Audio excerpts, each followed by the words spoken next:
Welcome back to the worst place on the internet, or at least partially the worst place on the internet, because I'm talking about Twitter, so by association, this is terrible.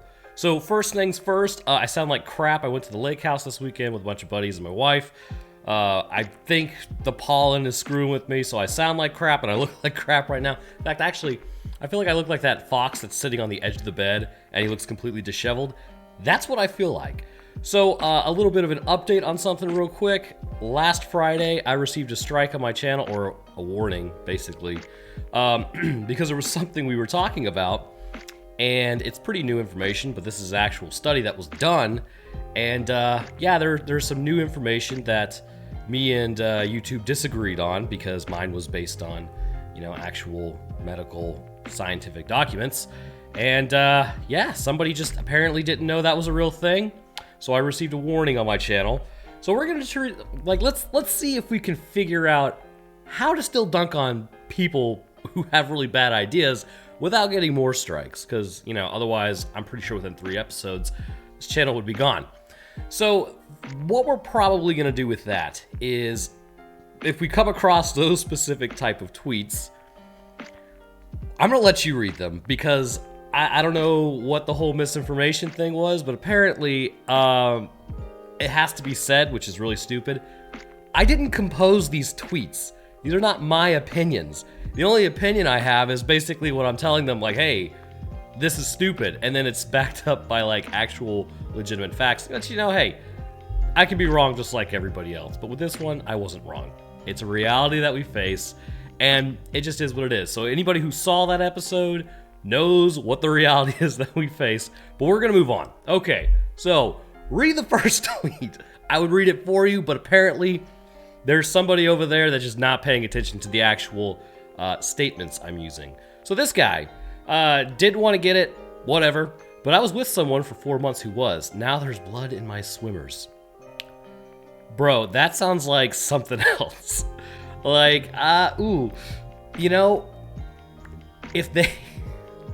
If they got it, and you just by association are with them, and you have blood in your reproductive juices, I would say go to the hospital immediately, because you're gonna need either a course of antibiotics or maybe a little more aggressive testing, because that doesn't sound good. That sounds like advanced stage gonorrhea or something. Okay, so this guy, I need some help. My primary doctor has recommended I get a shingles shot. Any of you had one? Did anyone get shingles after the shot? This guy says, after I researched it, there's no way I would get it, but I am super sensitive and the potential side effects weren't worth the risk.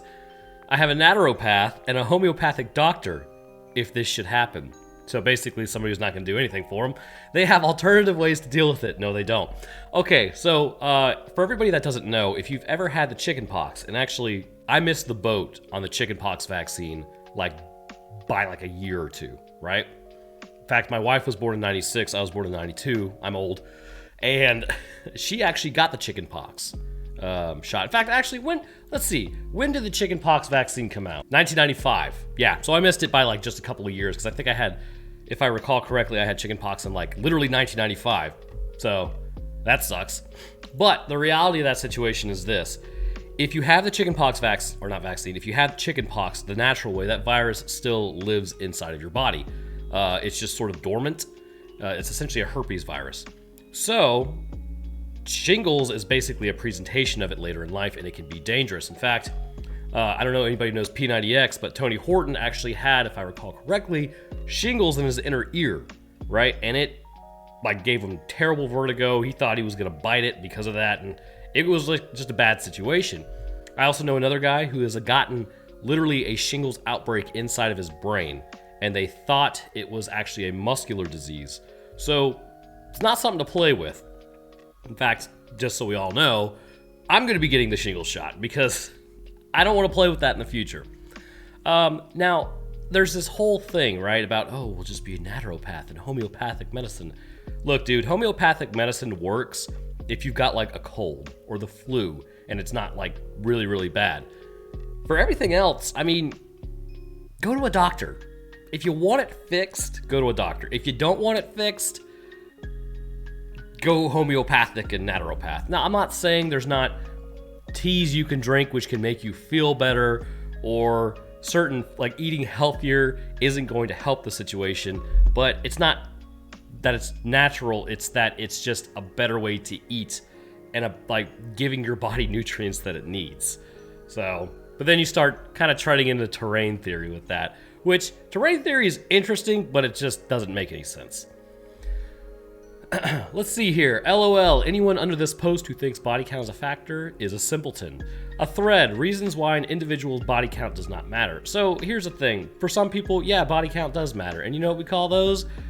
Preferences. You're allowed to have them. If you don't want somebody with a high body count, and this might get my channel canceled, I don't care, then don't go after somebody with a high body count. That is your business, just like it's their business if they want to have a high body count.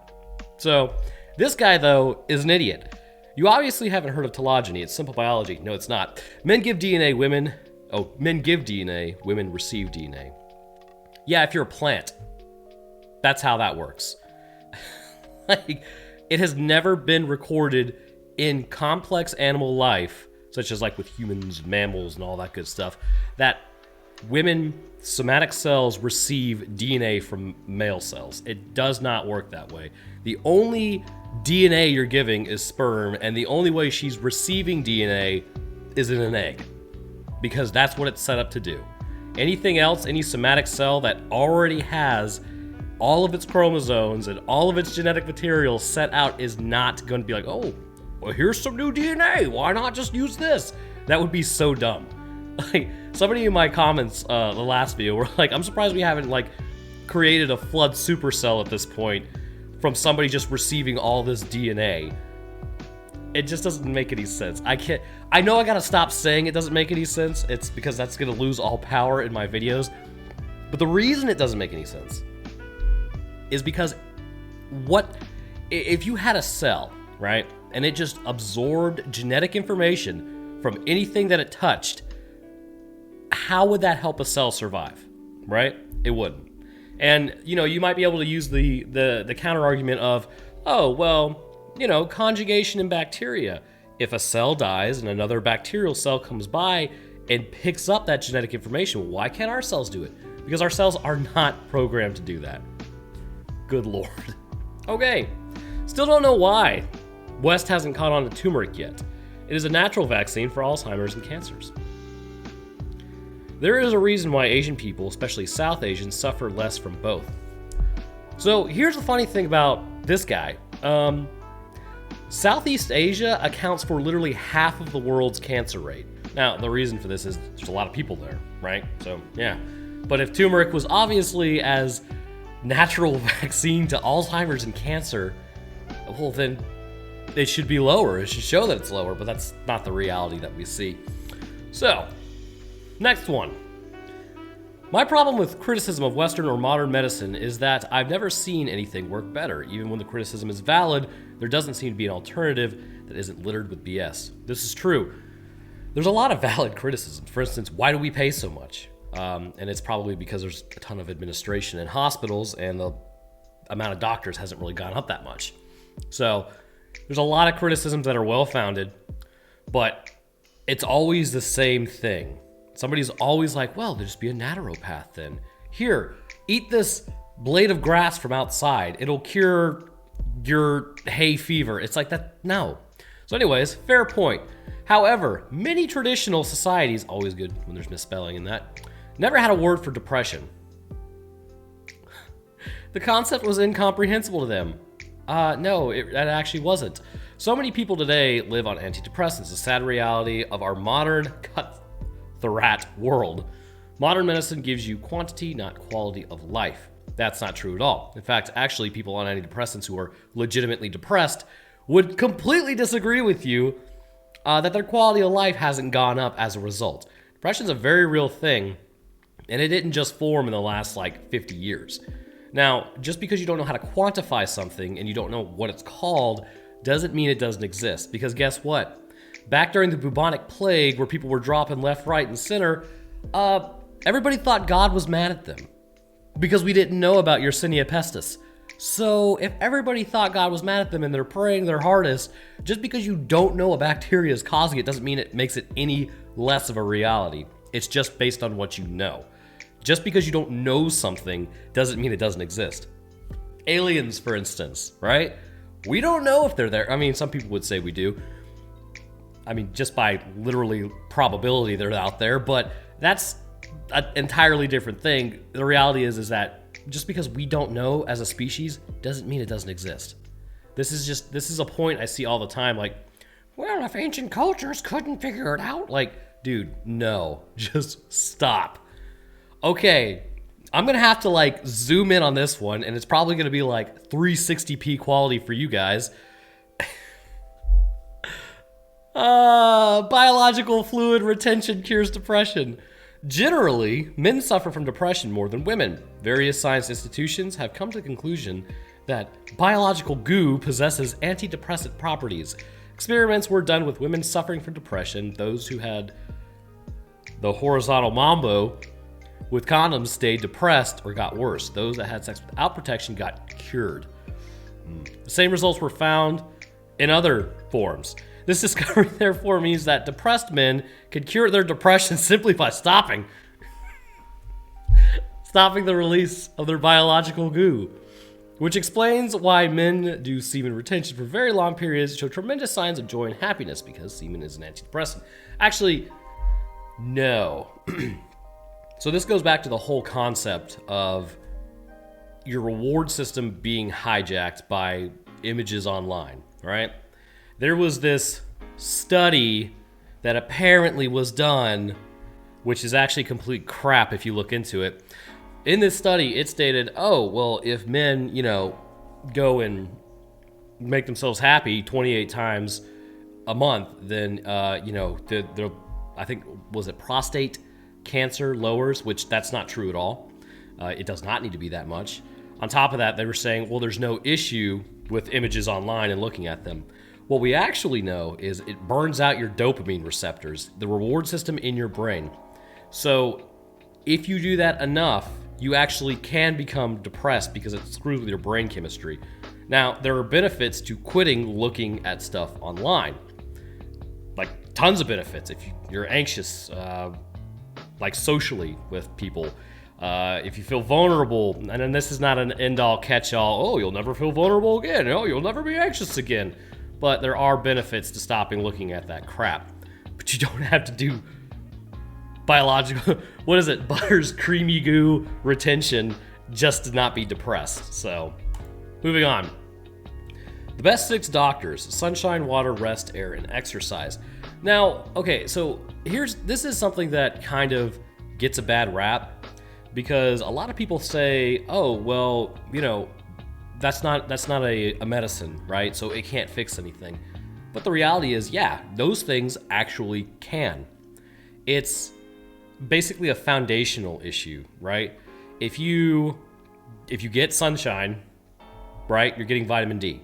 If you drink water, that's pretty much been shown to elevate mood, make you feel better overall. But you sleep better because you're hydrated. Those things are good. Resting your body is good for you. That's why when you injure yourself, doctors are like, hey, go rest. That's what helps you heal. Air, okay, I don't know what air is doing there because you have to breathe regardless. And exercise absolutely releases endorphins, helps your body feel better. Like all these things actually do serve a purpose. There's 2 sides to this, right? There are people who say only this works, and then there's people who say this doesn't work at all, we have to focus on medicine. Both of them are wrong. Right? It's really more of a combination. If you have some sort of ailment that cannot be fixed by exercise or rest or water and you need actual medicine, then go get medicine. But if you have something, say like, if you have type 2 diabetes simply because of weight gain, exercise, drinking water, and eating healthy are fixes for that. Now, if you have type 1 diabetes, you aren't fixing that with that. It's just a reality. It's a combination of all of those things. So it's not one side or the other, and it's never going to be one side or the other. There's different situations for different people. So what I would say the best doctors, no. Those are pillars in your life that should already be there. And then if something arises later and you do still need medication, go get medication, right? Antibiotics, for instance. One time I had a bunch of strep in my throat and I got antibiotics for it. guess what? I wasn't really clearing it just on my own, and I was pretty healthy, so antibiotics work. Okay, moving on to this guy. Humans have 23 pairs of chromosomes. Women have a pair of X chromosomes, true, 46, sex is XX, where men have one X and one Y chromosome, 46, XY. That is it. If something has XXY or anything else, it isn't human. First, you're a douchebag, straight up. I know you guys can't see this guy, but I can. You're a douche, straight up, dude. So, no, you're still absolutely human just because you may have extra issues with chromosomes because it's not a perfect process. Anybody who says any different probably is just a raging idiot. So, having, I believe XXY is Turner syndrome, if I remember correctly, and super male syndrome is XYY. So, these things exist. There's issues where it's you only have one X, and then there's issues where you have an extra X, or two extra X's. It happens. Like, that's just the reality that we live being genetic creatures. That doesn't make you any less human or more human, although you are called super male syndrome if you have two Ys, which I feel like we kind of dropped the ball naming that one, but whatever, it is what it is. So, going around saying crap like this, I think you just need to be punched in the mouth, man. Like, good lord. Anyways, moving on to a lighter topic. Ejaculate up the spine. For most men, ejaculation involves spewing their energy and butter's creamy goo through their genitals. Afterward, they feel they have released stress. The superior man's orgasm more often explodes up his spine and into his brain. What? Like, I'm sorry, huh? How is that superior? And it's like, I feel like, obviously it's a colloquialism for something else, but bro, there had to have been a better way to phrase this. Okay, so similar is not same. Has anyone ever wondered why when diabetics get human insulin, pig something, suddenly cuts and scrapes devolve into amputations when they healed before with human insulin? So I believe a lot of what this is talking about is pig insulin is almost negligibly, I say it's negligible, but there are very, very, very, very, very, very slight differences, or there's basically one slight difference. So it's not so much that it's the pig insulin causing it. It's going to be something more like if you're diabetic, your body has issues healing wounds anyways. So getting cuts and scrapes, yeah, they devolve into amputations because your body's no longer healing that. You get a bacteria infection, or it's having trouble healing, I guess that's the way to put it. You get a bacterial infection, boom, there's your problems. Having human insulin isn't really going to do much to help that. Obviously, it's going to put glucose into your cells because where it attaches, it's like, oh, hey, time to absorb glucose from the bloodstream, and your body's like, lit, let's do it. So that's pig insulin literally attaches to the same receptors as human insulin, and that's what it does. Just diabetes in general is what causes scrapes and cuts to become something much worse. It's weird how much my life is trying to appeal to men's weird and bad ideas of biology, like carnivore diets, exercise routines, and the way they are with women. Yet women evolving to have hair is somehow our failing. Let me get this just absolute Chad. LOL, women didn't evolve to have hair. That's not at all how it works. Well, let me go ahead and tell you there, Prometheus. Yes, they did. In fact, men and women have the same amount of hair. We actually have the same amount of hair as chimpanzees. It's just our hair, males with testosterone have thicker hair. Women with more estrogen have finer hair. So they have the same amount of hair as us, and we both have the same amount of hair as chimpanzees. So that is how it works. That's just human biology. One egg has the same effect of 7 cigarettes on your lungs. This one actually took me a while to figure out, like, what? The reproductive system of chicken acts the same as cigarettes once in the digestive system. That's a death of unrail protein. So, no, there has been this whole thing going back and forth since, like, I think the 20s. Should you eat eggs? At first it was, oh, well, yeah, because it helps with muscle growth and healing and all this. And then it's like, oh, but it affects the prostate. Now we're realizing it doesn't affect the prostate. Actually, it's healthy for you. What it says to me is that there are some issues with eggs but it's never quite what we think the issue is. So it's not gonna be 7 cigarettes in your lungs. And why would it target your lungs anyways?